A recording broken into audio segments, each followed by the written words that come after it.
Apa kabar pasukan Zong Berani Mati yang siap untuk membela Presiden Jokowi menjelang masa purna tugasnya ini? Assalamualaikum warahmatullahi wabarakatuh. Salam Om Swastiastu. Namo Buddhaya, salam kebajikan, dan salam sejahtera untuk kita semua. Kali ini saya akan menemani pemirsa sekalian guna membahas tentang pasukan Zong Berani Mati yang gagal untuk apel akbar pada tanggal 22 September 2024 kemarin.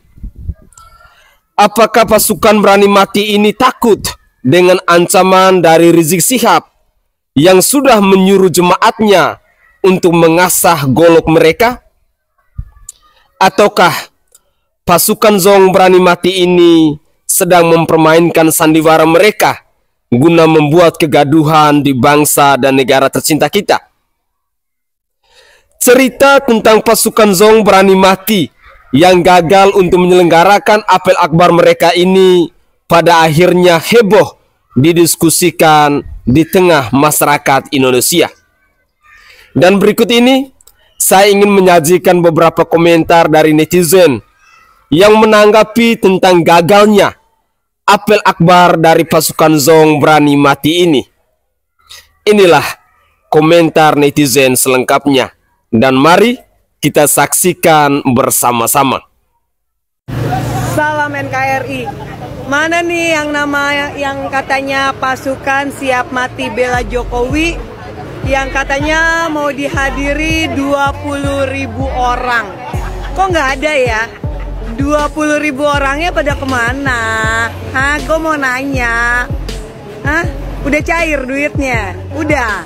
Aduh, pasukan Berani Mati bela Jokowi, ternyata yang katanya berlipat-lipat ganda tuh ternyata pasukan siap mati bela NKRI yang berlipat ganda. Mana, nggak usah lah.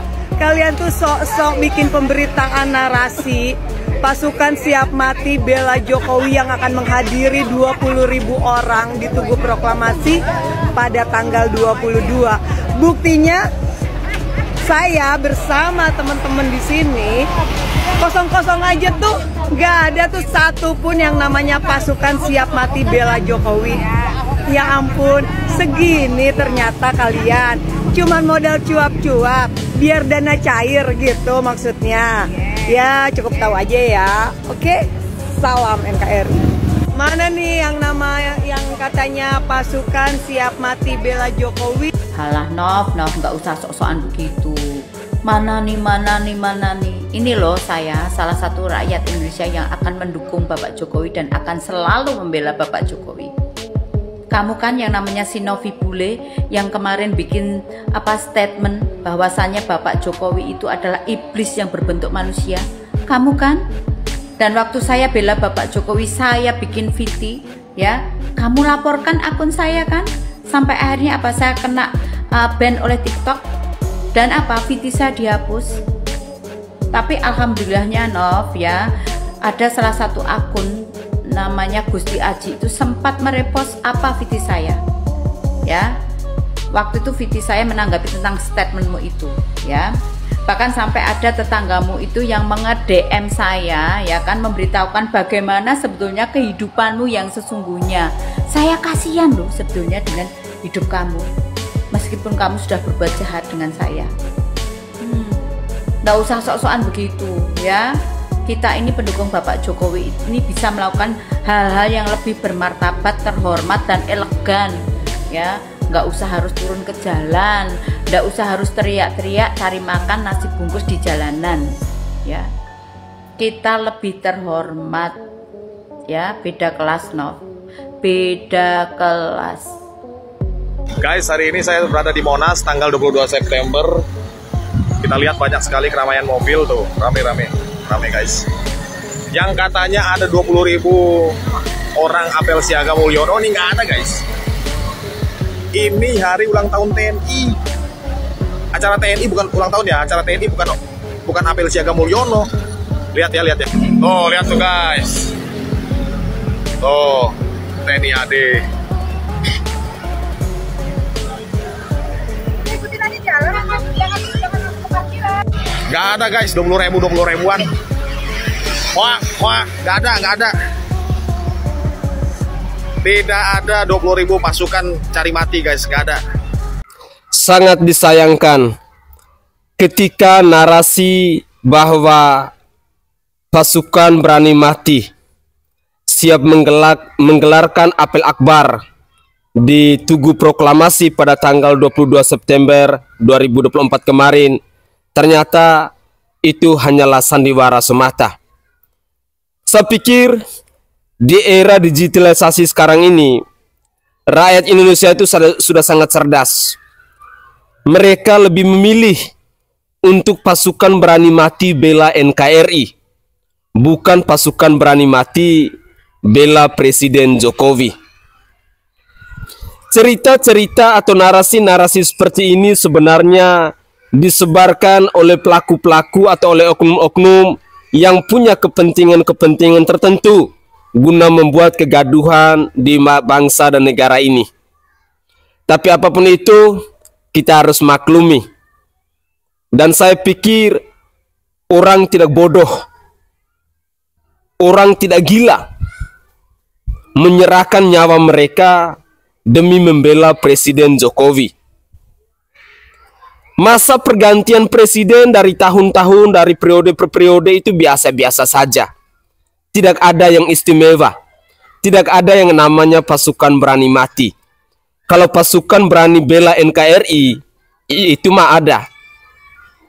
Jadi di sini kita bisa berpikir dengan menggunakan logika akal sehat kita bahwa pasukan berani mati untuk bela NKRI itu memang ada.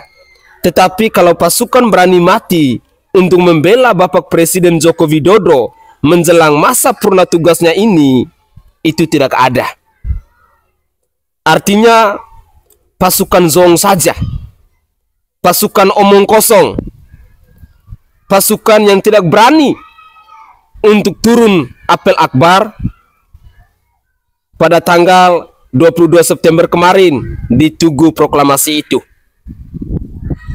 Atau mungkin ada asumsi yang lain bahwa pasukan berani mati ini mereka takut dengan ancaman dari Rizik Syihab yang sudah menyuarakan kepada jemaatnya bahwa jangan lupa di tanggal 21 malam itu kita asa golok menunggu pasukan berani mati yang katanya 20.000 orang yang akan menyelenggarakan apel akbar di Tugu Proklamasi itu. Ya, saya berharap bahwa cerita-cerita seperti ini tidak usahlah terjadi, karena pada akhirnya hanya membuat kegaduhan di bangsa dan negara ini. Dan juga secara logika akal sehat, masyarakat Indonesia itu sudah sadar. Masyarakat Indonesia itu sudah cerdas. Tidak bisa lagi kita kibulin dengan hal-hal yang tidak berbobot, dengan hal-hal yang tidak berguna. Semoga saja isu-isu seperti ini hanya terjadi di masa Bapak Presiden Joko Widodo menjelang masa purna tugasnya ini. Dan saya pikir rakyat Indonesia, terlebih khusus ibu yang menanggapi statement dari Mbak Novi tadi, dia sudah salah kaprah. Karena yang direspon oleh Novi Bule itu adalah pasukan yang mau turun ke jalan, bukan pasukan yang bela dari rumah. Karena yang dipertanyakan saat ini adalah pasukan berani mati yang katanya jumlahnya anggota itu ada 20.000 orang yang siap untuk turun apel akbar pada tanggal 22 September 2024 kemarin. Tetapi itu semua hanyalah pasukan zong yang tidak ada apa-apanya dan tidak muncul sama sekali ketika ada beberapa pasukan berani mati untuk bela NKRI yang siap menantang mereka.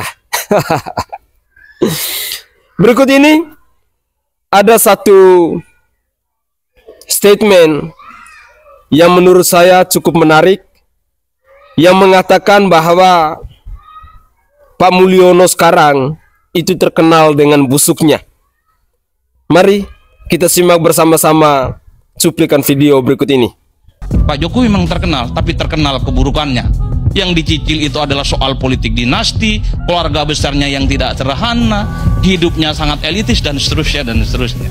Dalam konteks itulah saya kira, dari lubuk hati yang paling dalam, saya tak yakin bahwa Pak Jokowi hanya pulang kampung ke Karanganyar, membiarkan semua para orang yang selama ini sakit hati ataupun terdolimi akan diam dengan itu semua.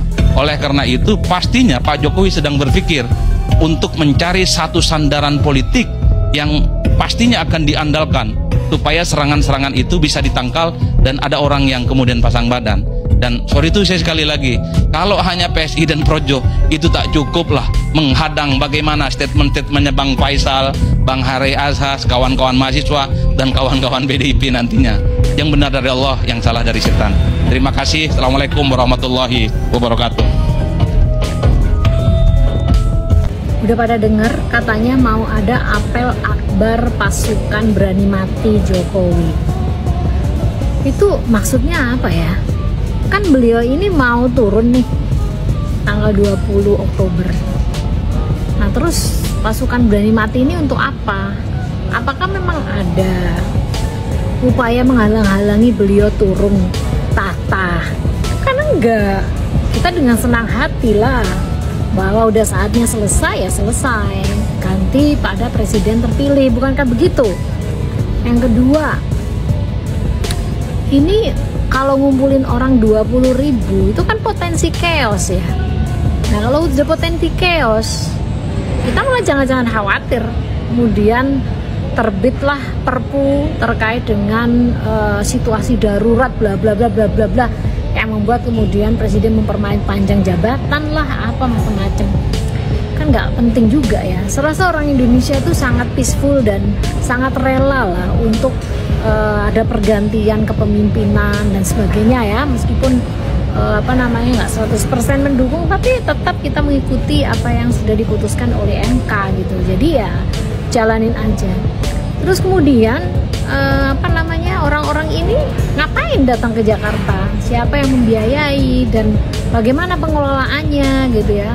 Kalau ini berpotensi chaos, tentu saja kita berharap polisi melakukan antisipasi dong. Artinya polisi harus melakukan pencegahan mobilisasi orang atau konsentrasi massa yang tidak memiliki tujuan yang jelas. Aku bingung tujuannya apa gitu loh. Berani mati, pasukan berani mati membela Jokowi. Yang maksud ini dibela itu apanya? Itu membingungkan gitu ya. Emang ada isu Pak Jokowi itu setelah lengser bakal akan dijebloskan ke penjara? Emang ada isu? Aku sih nggak tahu. Emang ada isu kalau kemudian akan terjadi hal-hal yang bakalan mengganggu keselamatan Pak Jokowi dan keluarganya? Emang segitunya rakyat Indonesia bahwa selama ini kritik itu dilakukan terkait dengan persoalan nebeng pesawat jet lah, terkait dengan hidup hedon lah, terkait dengan pembelian saham miliaran lah, dipertanyakan lah anaknya duitnya dari mana dan sebagainya. Itu wajar lah, hal yang sangat wajar dipertanyakan orang ya, diterima aja. Tapi itu saya nggak yakin orang akan melakukan aksi persekusi kepada keluarga beliau ya. Kita ini masyarakat yang educated lah, kita teredukasi dan kita sudah mengalami pahit manisnya demokrasi yang kita berharap pergantian kepemimpinan ini dilakukan dengan sangat peaceful dan tidak ada orang yang berupaya untuk nahan-nahan posisinya atau orang berupaya untuk menciptakan kekeosan agar terjadi sesuatu yang pembatalan pergantian kepemimpinan. Serasa orang Indonesia nggak segitu-gitunya amat gitu. Jadi nggak perlu banget itu pasukan berani mati, ngapain juga bikin Jakarta macet, kemudian potensi kekerasan gitu ya. Belum lagi nanti kalau ada pemobilisasi yang lainnya. Udah nggak usah pakai pasukan berani mati aja lah. turun dengan peaceful, yang satunya naik dengan peaceful, dan perhatikan saja janji-janji dan tunaikan janji-janji pada rakyat seperti itu. Merdeka! Hidup mahasiswa! Hidup! Hidup rakyat Indonesia! Hidup!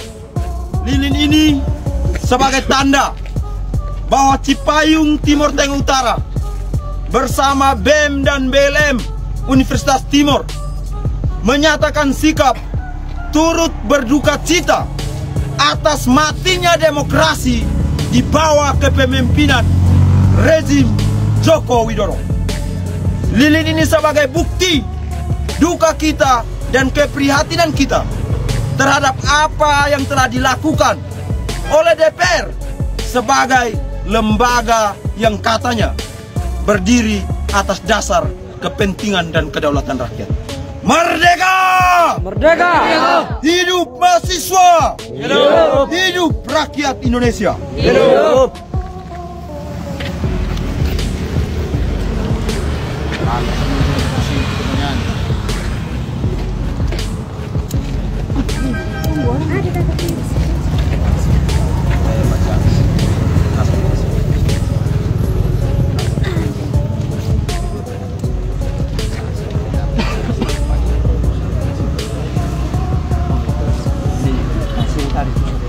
Tas di sini.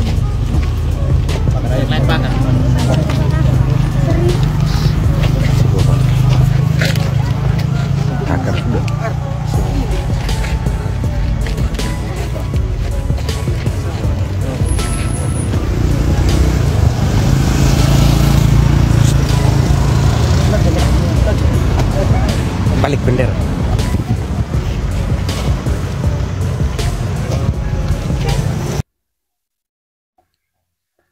Benarkah bahwa di rezim Jokowi ini demokrasi itu mati? Sehingga kita mendengar ada seruan dari mahasiswa yang mengatakan bahwa matinya demokrasi di rezim Jokowi. Pemirsa sekalian, di sini saya hanya mau berbicara objektif. Memang ada yang mengatakan bahwa di era kepemimpinan Bapak Presiden Joko Widodo ini, demokrasi itu mati, lalu konstitusi itu diobrak-abrik. Kalau demokrasi itu mati, rasanya tidak sih. Buktinya karena kita masyarakat Indonesia, kita yang masih aktif untuk bersuara, itu masih diberi kebebasan. Artinya tidak ada intimidasi-intimidasi dari pihak-pihak penegak hukum terkait dengan seruan-seruan dari kita rakyat Indonesia. Karena kalau matinya demokrasi itu, ya sampai-sampai kita pun tidak bisa bersuara. Tetapi nyatanya sampai hari ini, kita masyarakat Indonesia masih diberi kebebasan untuk bersuara, untuk menyampaikan aspirasinya, untuk menyampaikan buah pendapatnya. Cuma, kalau bahwa ada statement yang mengatakan di eranya Bapak Joko Widodo ini, konstitusi itu diobrak-abrik, mungkin ada benarnya. Dan itu terbukti pada pemilu 2024 kemarin, di mana dilakukan berbagai macam cara demi meloloskan Gibran Rakabuming Raka untuk menjadi calon presiden, dan hari ini beliau terpilih sebagai calon wakil presiden untuk mendampingi Bapak Prabowo Subianto. Tetapi itu adalah cerita, itu adalah salah satu bukti yang menyatakan bahwa di eranya Bapak Presiden Joko Widodo ini, konstitusi itu diobrak-abrik. Tetapi kalau matinya demokrasi, saya sendiri tidak setuju. Apapun komentar dari pemirsa sekalian, dari netizen sekalian, itu adalah haknya kita untuk bersuara. Selama kita masih dilindungi oleh konstitusi, oleh undang-undang, selama kita tidak melakukan pengkhianatan, tidak melakukan pencemaran nama baik dan lain sebagainya, ya wajar-wajar saja. Tetapi di satu poin, Saya hanya ingin berpesan bahwa dari cuplikan-cuplikan video tadi, saya ingin menghimbau, mari kita gunakan logika akal sehat kita agar kita jangan mudah terkecoh dengan isu-isu yang diproduksi oleh segelintir orang dengan kepentingannya mereka, yang pada akhirnya hanya membuat kegaduhan di bangsa dan negara ini. Dan saya sangat yakin dan percaya bahwa pasukan berani mati yang mau membela Presiden Joko Widodo itu tidak ada. Karena yang saya tahu, yang ada di bangsa ini adalah pasukan-pasukan yang berani mati untuk membela negara kesatuan Republik Indonesia, bukan membela Bapak Presiden Joko Widodo. Tinggal kita ikuti alurnya, tinggal kita jalani konstitusinya, bahwa di tanggal 20 Oktober 2024 nanti, kurang lebih lagi 23 atau 24 hari ini, Bapak Presiden Joko Widodo akan selesai masa tugasnya sebagai orang nomor 1 di bangsa ini, dan Bapak Prabowo Subianto serta Bapak Gibran Raka Buming Raka akan dilantik secara sah untuk menjadi orang nomor 1 dan nomor 2 di bangsa ini. Kedepannya tinggal kita memperhatikan, tinggal kita mengawasi segala keputusan, segala kebijakan, segala penetapan aturan dan lain sebagainya oleh pemerintahan yang baru. Dan harapan terbesar saya bahwa segala keputusan dan kebijakan itu hendaknya berpihak kepada rakyat. Karena sudah menjadi hal yang nyata di bangsa ini, bahwa ketika ada keputusan ataupun kebijakan yang tidak berpihak kepada rakyat, pastinya ada perlawanan dari masyarakat Indonesia. Semoga saja cuplikan-cuplikan ini bisa menyadarkan orang-orang yang selama ini mungkin berkuar-kuar untuk menjadi pasukan Zong berani mati. Sekali lagi, saya harus katakan bahwa ini adalah pasukan Zong berani mati. Karena pada dasarnya tidak ada satu orang pun yang berani muncul pada tanggal 22 September 2024 kemarin untuk menyelenggarakan apel akbar di Tugu Proklamasi di Jakarta itu. Semoga saja cuplikan-cuplikan video ini juga bisa menyadarkan kita semua, bisa menginspirasi kita bahwa mari jadilah pribadi untuk terus bersuara, untuk terus speak up, untuk terus mengkritik segala kebijakan, segala keputusan yang dilakukan oleh pemerintah, terlebih khususnya kebijakan ataupun keputusan yang tidak berpihak kepada rakyat. Kita sebagai rakyat Indonesia, kita punya hak untuk selalu menyuarakan aspirasi kita, karena no viral, no justice itu memang nyata adanya. Saya Sainai dari Provinsi Nusa Tenggara Timur, saatnya kita yang rakyat jelata harus berani untuk bersuara. Salam hormat, salam NKRI, dan salam Pancasila untuk kita semua.